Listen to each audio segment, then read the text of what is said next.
Today I've got the new Nitecore MH12S. This is a new model in a long line of lights from Nitecore and their multi-function hybrid series of lights. It produces 1800 lumens out of a 21700 battery and contains USB-C charging that is compatible with USB-C PD. Nitecore did send this to me to review. Don't forget to follow my Instagram and Facebook pages in the link below, as well as like this video and give it a thumbs up, as it really does help support the channel. Here is the packaging that the MH12 comes in. It's your typical Nitecore retail box with the trademark yellow and black. And it's got a nice picture of the light here on front. Tells you it includes the battery and it is USB-C rechargeable. You've got a few just details about the light in the back, but on the back itself you get a list of features instead of a runtime chart, so something a little bit different. On the side you do get a list of the accessories, which include the battery magazine, your tactical holster, and your USB-C charging cable. So let's take a look at all the accessories. You do have a lanyard here and spare O-ring. No extra USB-C charging port cover, which is a little disappointing. You have a USB A to C charging cable. You have a pocket clip, which I will talk a little bit more about here in my retention section. You have what they're calling a battery magazine, and this allows you to run an 18650 or two CR123s in this light. And then you have the holster here. And this is adjustable with your belt thickness or width, I guess I'd call it, with these little tabs in here. And the light fits in either direction, either like this, which is how you're really designed to run it. It does fit in reverse as well if you wish, just not as good a fit. And you also get a multilingual manual. The MH12 is made from aluminum and is anodized black. Machining, fit, and finish here are good with no obvious problems detected. Anodizing is good as well. The tail cap here, as you can see, the button does stand pretty tall. It's got a little bit of grip on the top and a end, and it does take a decent amount of effort to push, and it's a big mechanical switch, as you can hear here. Inside there are springs at both sides of the light, and threads here are nicely anodized. They are very smooth and pretty fine cut. You do have a little bit of knurling at the tail cap at the kind of the mid front here and on the back of this body tube where they've got the engraving. I like what they did here. It keeps the light clean, no obvious problems. You've got these three ribs here, and this is where your pocket clip attaches. It can go either direction on all three of these, not a problem.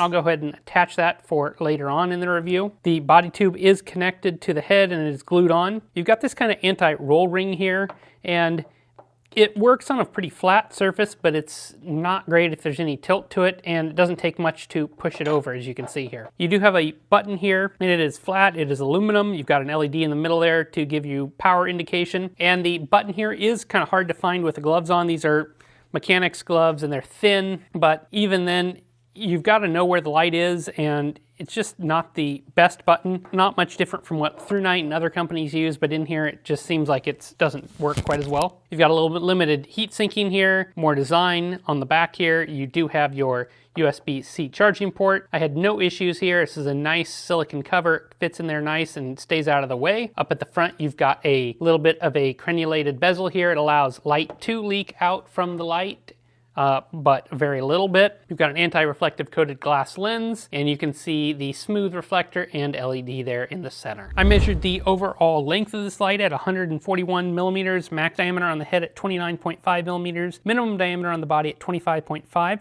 Weight with the included battery was 149.2 grams. Light is IP68 water rated and submersible to 2 meters along with your standard 1 meter of impact. This is a long light, but within about 5 millimeters of the ThruNite T20 and Olight M2R Pro, but it's narrower than both those. I've got a ThruNite TC15 here. It's an 18650 light, but you can see they're ballpark in size, not that far off. As I mentioned before, there is a spot to attach your lanyard in your tail cap. Not a lot of material here, but a decent sized hole, so it shouldn't be any trouble to thread it. Then you've got your pocket clip here. I've got it in its most upright position here, and this isn't really deep carry enough for me, and given the light's length, I don't know that I'll EDC it in a front pocket, but I think it'd work for a jacket or vest or something like that. Okay, no problem. My problem with this clip is it doesn't touch the body here, so it's not going to be a very secure clip, and then it's got this ledge here. I think with a little bit of work, you can bend this, at least on my copy, so that makes better contact, but you're still going to have that ledge to deal with, so I think they could do better with this clip. Good side is it clips on, so you can easily reverse it if you wanted to run it this way or on any of these three here. They also sell a tactical ring if you wanted to to help you do a cigar grip or grip it with your finger. Then you've got the holster option here, and the light goes in both directions, but I think it works best head down, and you just kind of clip it in here. It goes on your belt. It's a secure hold. It's really not going to go anywhere once it's in here. Kind of a unique, different approach to your typical nylon pouch. This light features a luminous SST40W LED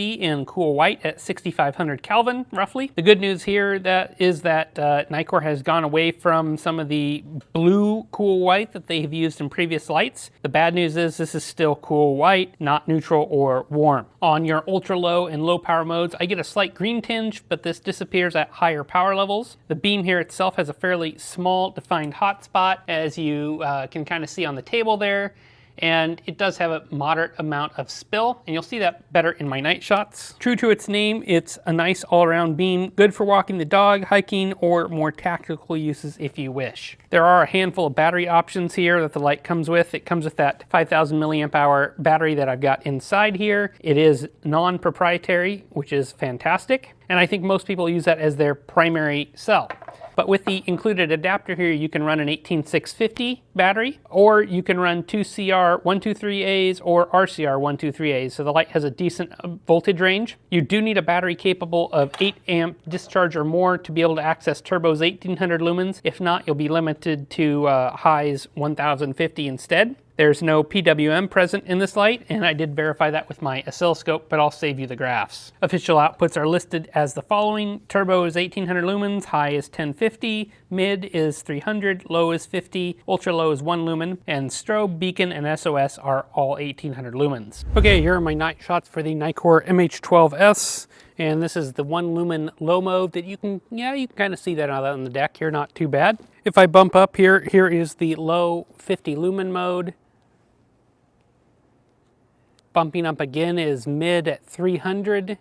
And you can see this is a nice beam pattern. You've got a fairly large hot spot here, but it throws reasonably well. There is a mild amount of spill too. This is an SST40 LED in cool white. Here is high at 1050 lumens. Throws pretty well out to these trees here. Plenty bright enough for my yard and the neighbors. And last is full turbo 1800 lumens, just showing off what it can do here. If I press and hold, here is the random strobe. Here is a ThruNite TC15. We can see it's got a bigger hotspot, but it doesn't really look brighter.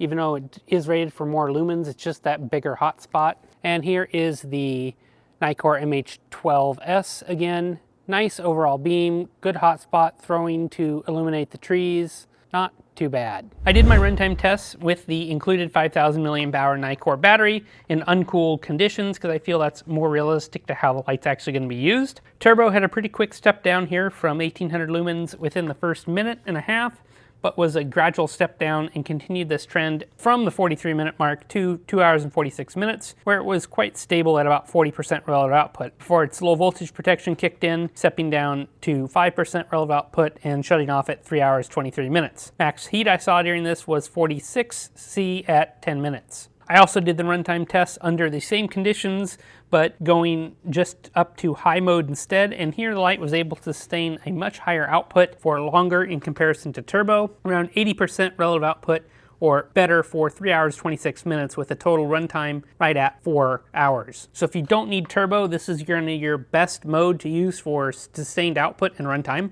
This light has two modes. First, with the daily mode, which it ships in by default, and it's how I tested it, and then you've got a tactical mode as well, which you can reference in the manual on how to switch those. When in daily mode, the light does have a memory function for all modes except SOS and beacon, and when in tactical, it'll only memorize turbo or strobe. For daily mode, the light turns on with that tail switch. That's the only thing the tail switch does. With the tail switch off, the front button does nothing. When in on here, it's in ultra low. I just click once, and then it cycles through all 5 modes. I long press and I get the blinking modes, and this is a random strobe is what they call it. Double clicking does nothing, triple clicking does nothing, it just steps you up the modes. So it takes a little bit getting used to because it's different than how most other lights operate. Recharging, I left my USB-C cable upstairs here, but the great thing about this light is it is capable of being charged via C to C or USB-C PD. So that's great to see it's finally happening on mainstream lights and being implemented correctly. I charged the included 5,000 milliamp hour Nitecore Nitecore battery from low voltage protection at 2.94 volts to 4 at 4.198 volts in 3.5 hours. Max charging rate I saw was 1.9 amps at the hour 30-minute mark. And the charging curve here looks a little funny with a lot of the drops as 0 as detected by my meter. Olight's been doing this too, and this graph to end up running a little bit short. I don't think this is a problem with the charging of the cell, just a little bit different from what you see on most lights. The light will also charge 18650s with the adapter if you want to.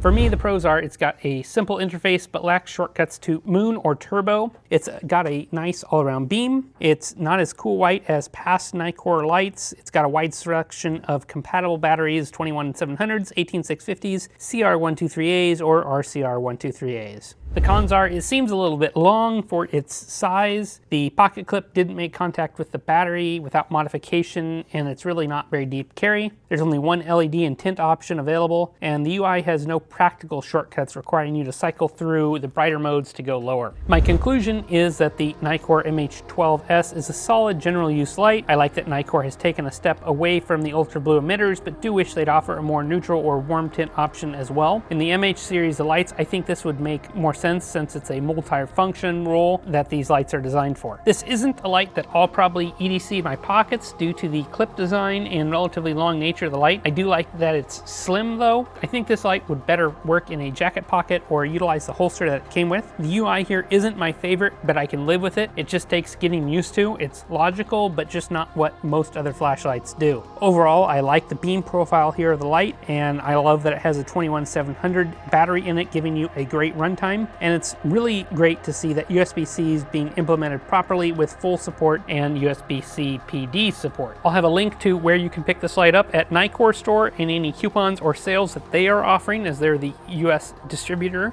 of Nitecore. Let me know what you think of the MH12 in the comments below, and make sure you're subscribed so you can be a part of the almost 15,000 subscribers that we are approaching. If you've got any ideas of what I should do for my 15,000 subscriber mark, let me know in the comments below. I'm open to a lot of different ideas. As always, guys, thanks for watching, and I'll catch you on the next review.